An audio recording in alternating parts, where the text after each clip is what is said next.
अस्सलामुअलैकुम। अब तक की अहम खबरों के साथ मैं हूं दरख्शां बतूल। नजर डालते हैं अब तक की हेडलाइंस पर।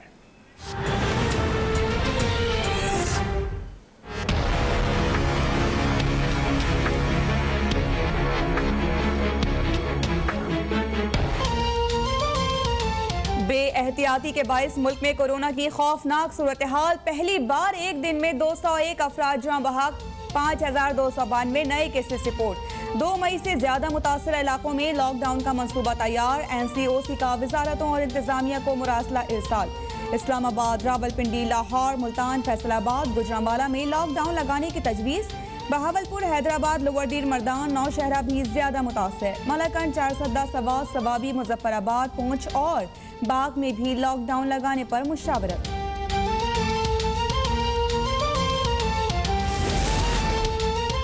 पंजाब में ऑक्सीजन सिलेंडर माफिया के खिलाफ वज़ीर आला उस्मान बुज़दार खुद इन एक्शन। सूबाई एपेक्स कमेटी के इजलास में ऑक्सीजन के निर्खों में इजाफा करने वालों को निशान इबरत बनाने के अहकामात। पंजाब में 1.5 अरब रुपए की कोरोना वैक्सीन की खरीदारी की मंजूरी। सूबाई वजीर मियां असलम इकबाल की ऑक्सीजन बनाने वाली कंपनीज के हुकाम से मुलाकात। ऑक्सीजन की पैदावार, तलब समेत दीगर उमूर पर बातचीत।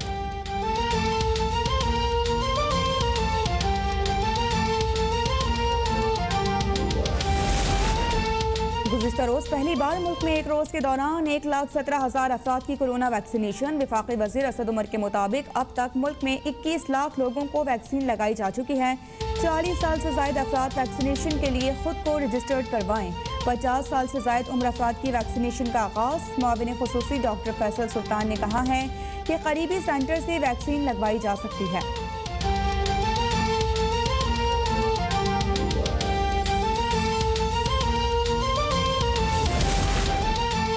कोरोना वैक्सीन के लिए उम्र की शर्त खत्म की जाए। तर्जुमान सिंध हुकूमत मुर्तज़ा वहाब की वफाकी हुकूमत से अपील।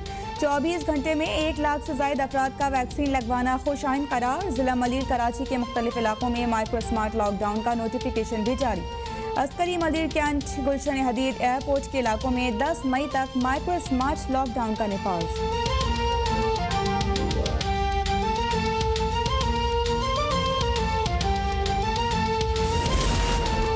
पाकिस्तान एटमी तवानाई कमीशन के साइंसदानों का कारनामा। मुल्की वसाइल से पहला ICU वेंटिलेटर तैयार। ड्रैप ने iLife वेंटिलेटर के इस्तेमाल और तैयारी की बाकायदा मंजूरी दे दी। जिना अस्पताल लाहौर में वेंटिलेटर की जांच मुकम्मल।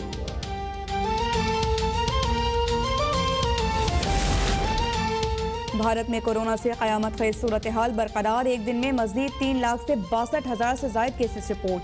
3,785 हलाकतें। मरीजों के लिए ऑक्सीजन नायाब। अस्पतालों में जगह खत्म होने से मरीज सड़कों पर दम तोड़ने लगे। एम्बुलेंसेस न मिलने पर मरीजों की मोटरसाइकिल्स पर मुंतकली।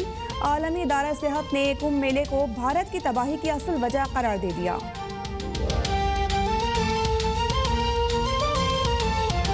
ये जो हमारी CPEC की जो रूट है, जो कनेक्टिविटी है, वो अपना जो वेस्टर्न चाइना है वो पीछे रह गया था। तो उसको कनेक्ट करने के लिए उनका ख्याल है कि वो तेज़ी से, जब कनेक्टिविटी होगी वो तेज़ी से डेवलप होगा। और यही हमारी भी सोच है कि हम जो वेस्टर्न रूट है, हमारा भी जो वेस्टर्न रूट है सारा, ये भी सारा पाकिस्तान का पीछे रह गया।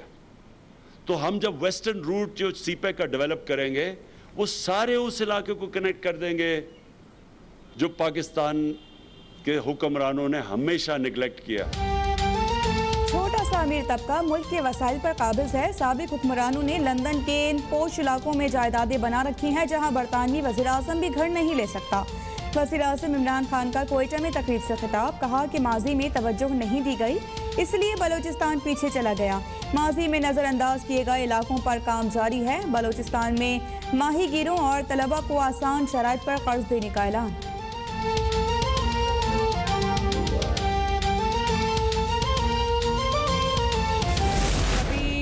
किसी सिटिंग प्राइम मिनिस्टर के ऑफिस के अंदर इस किस्म के घिनौने जराइम का इर्तिकाब नहीं हुआ।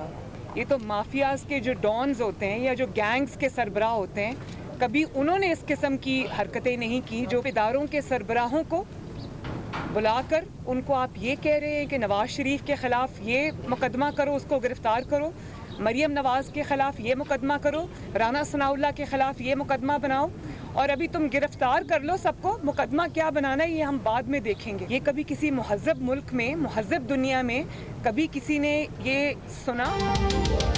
मरियम नवाज का साबिक डीजी FIA बशीर मेमन के इंकशाफात पर अदलिया से नोटिस लेने का मुतालिबा। इस्लामाबाद हाई कोर्ट में पेशी पर कहा कि वज़ीर-ए-आज़म हाउस घिनौनी साजिश के लिए इस्तेमाल हो रहा है। इदारों को सियासी इंतकाम और इंजीनियरिंग के लिए इस्तेमाल किया जा रहा है। लोगों को अब समझ आ गया कि सिसिलियन माफिया क्या होता है। हुकूमत में होते हुए इतनी बड़ी गवाहियां आ रही हैं तो सोचें इनके जाने के बाद क्या होगा। नून लीग सिंध हुकूमत नहीं तोड़ना चाहती। पीपल्स पार्टी इस्तीफों के लिए हामी भर देती तो हुकूमत गिर जाती।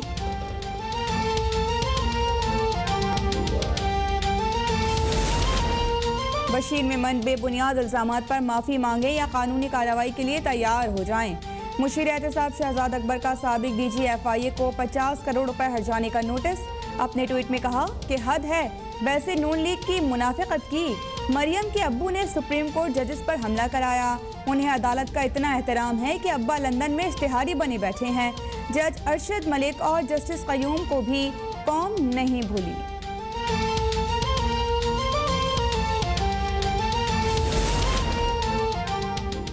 अपोजिशन लीडर शहबाज शरीफ का बशीर मेमन के इंकशाफात की तहकीकात कराने का मुतालिबा। कहा कि साबिक डीजी FIA बशीर मेमन के चौंका देने वाले इंकशाफात से मेरे मौक़िफ़ को तक़वियत मिलती है। नायब नियाज़ी गठजोड़ नून लीग की क़यादत के खिलाफ झूठे मुक़द्दमात कायम करने और उन्हें जेलों में डालने में मसरूफ़ हैं। 22 करोड़ अवाम के मुल्क को अपनी अना, ज़िद और इंतकामी सोच की भेंट चढ़ाया गया।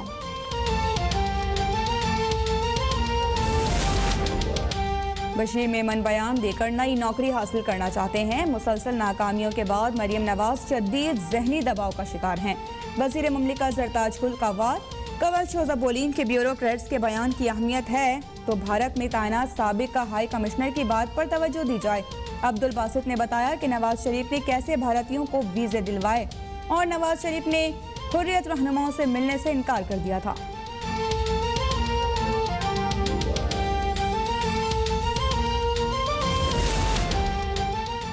पीपल्स पार्टी और ANP की अलहदगी के बाद PTM में पहली बड़ी तब्दीली। ANP के मियां इफ्तिखार की जगह हाफिज हमदुल्ला सेक्रेटरी इत्तलात मुकर्रर। मौलाना फजल रहमान का कहना है कि कोई इधर उधर हो जाए तो कोई परवाह नहीं। हम जब बिल्कुल तन्हा थे तब भी पूरे मुल्क की सियासत पर छाए हुए थे। ईद के बाद पहले से ज्यादा ताकत के साथ मैदान में उतरेंगे।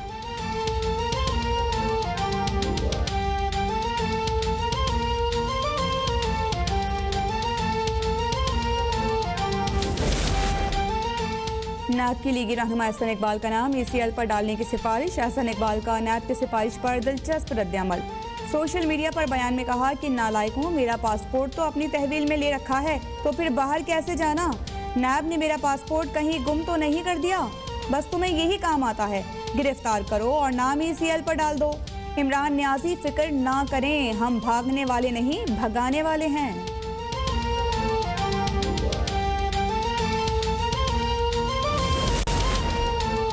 गंदम की इमदादी कीमत 1800 रुपये रखने पर बिलावल भुट्टो की तनकीद। 2750 रुपये में गंदम खरीद कर 1800 रुपये में देना मजाक करार। बोले कि सिंध में गंदम की कीमत 2000 रुपये ही रहेगी। पहली बार सूबों में गंदम की इमदादी कीमत यकसा नहीं। हुकूमत की नाअहली से मुल्क में 2 से ढाई हफ्तों की गंदम का जखीरा रह गया है। शर्म का मकाम है, गंदम बरामद करने वाला मुल्क आज गंदम दरामद कर रहा है।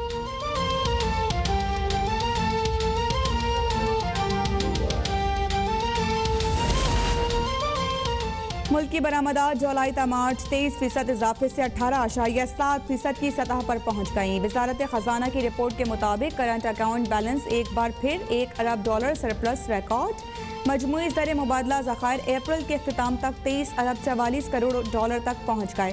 पहली 9 माह में टैक्स रेवेन्यू 10.9% इजाफे से 3395 अरब रहा।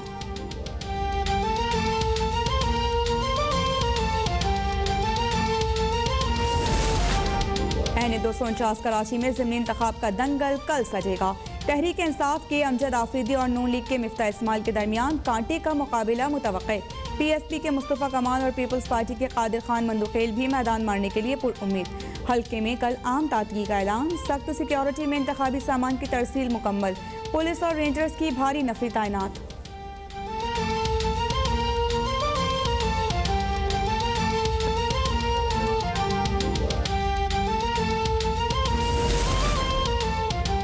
मुस्लिम लीग नून की क़यादत NA 249 पर कामयाबी के लिए पुरउम्मीद।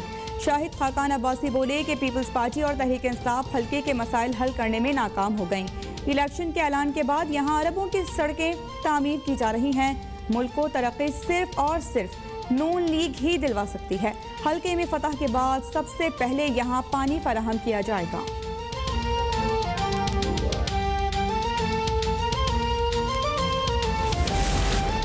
वज़ीर-ए-आज़म इमरान खान और बिल गेट्स में टेलीफोन पर राबिता। कोरोना, पोलियो के खात्मे और मौसमियाती तब्दीलियों पर तबादला ख्याल। वज़ीर-ए-आज़म ने bill and Melinda Gates foundation की गुर्बत के खात्मे की कोशिशों को सराहा।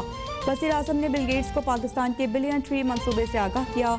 बिल गेट्स ने मौसमियाती तब्दीलियों के खिलाफ पाकिस्तान के अज़्म का एतराफ़ किया।